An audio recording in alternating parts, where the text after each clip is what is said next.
po jako akawuwo.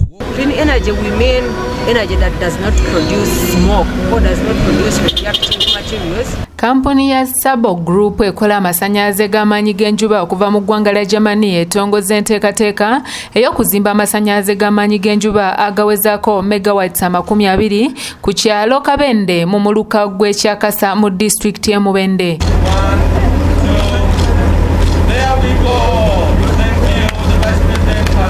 Enteekateeka eno etuumiddwa Nkonge Solar Line yakwemmenta obumbi bwa siringi za Uganda 29 era nga bakulu mu kampuni eno bategeezezza nti we gunaatuukira enkomero y'omwaka guno ng'omulimu guno gugiddwako engalo.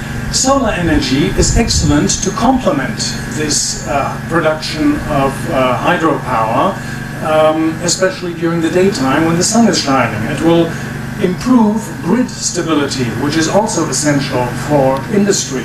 Ku mukolo guno oguyindidde ku kyalo kya Kasa abakulembeze mu kitundu kino nga bakulembeddwamu ssentebe w'eggombola y'e Kasambya Ndagize Kusa basabye abakulu bano okulaba nga abantu b'ekitundu kino baganyulwa mu nteekateeka eno olw'ensonga nti amasannyalaze gabadde gabayita ku mitwe nga bakoma kulaba waya zaago. Kyakasa nga Kabende ebadde eyimirizibwamu amasannyalaze aga hydro okumala emyaka egisukka 50 naye gabayitako buyisi ne kati wali masannyalaze gaaka nga mukulu bayogedde sabakulu ekituukirire nga bwe gaze wano abatuuze baganyulwemu.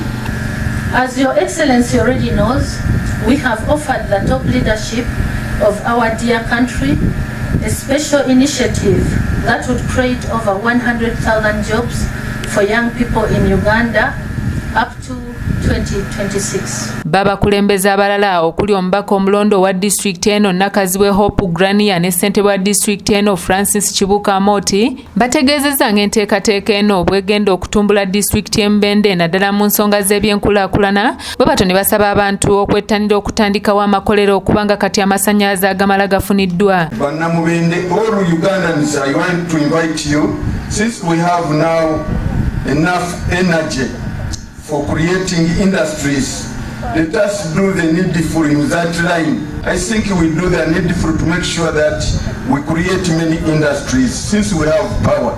I'm very grateful for the Republic of Germany and Sabo at large for giving us such an opportunity of having a big investment like this.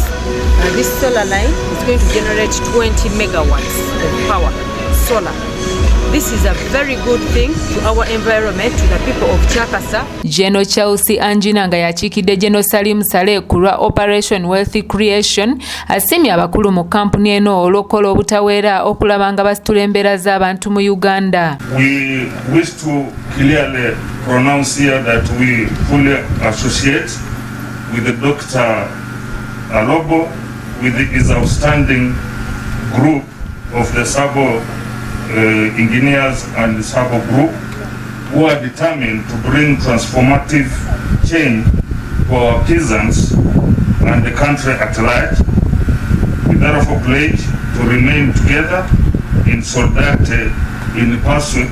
Omubaka wa Germany mu Uganda Matthias Sikware ategeezezza nti amasannyalaze g'amaanyi g'enjuba ga mugaso nnyo naddala bwe gutuuka ku nkulaakulana y'abantu mu bitundu eby'omu byalo bw'atyo n'ategeeza nti Uganda asinga esaasaanya amasannyalaze gano yakutuuka ku nkulaakulana ey'omu ggundu. Many countries at your state of development achieved this goal in a reasonable time span.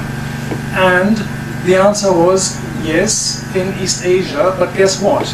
They had over 90% electrification. So electrifying Uganda is the key to development. Omumyuka w'omukulembeze w'eggwanga Edward Kiwanuka Sekandi nga yabadde omugenyi omukulu asiimye enkolagana eri wakati w'eggwanga lya Uganda ko n'eggwanga lya Germany wagambidde nti bannayuganda bangi abagenda okuganyulwa mu nteekateeka eno. Makes Sabo Group a key player in Africa for clean and sustainable energy for economic growth, social equity, a stable climate and healthy environment.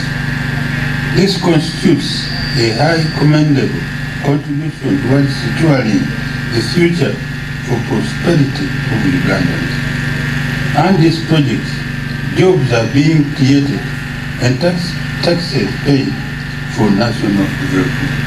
kampuni ya Sabo Group egamba nti yakuzimba amasannyalaze g'amaanyi g'enjuba mu Uganda ebitebe ebiwera ddala 5 nga bino byakusaasanyizibwako ensimbi eziri eyo mu buwumbi 735. It also is a good idea for the concept of decentralization, not having large parts of the country depend on one big hydropower dam, but have many sources distributed in the country, sources of energy production. Richard Tumusime yakusakidde eggulire lino ku lwa ABS Television. Era nsaba project eno ya Kisabo eyambeko okulaba nga abatuuze abeetoolodde bafuna amasannyalaze bafune n'amazzi amalungi kuba gasobola okuva mu ttaka nga bakozesebwa amasannyalaze gano.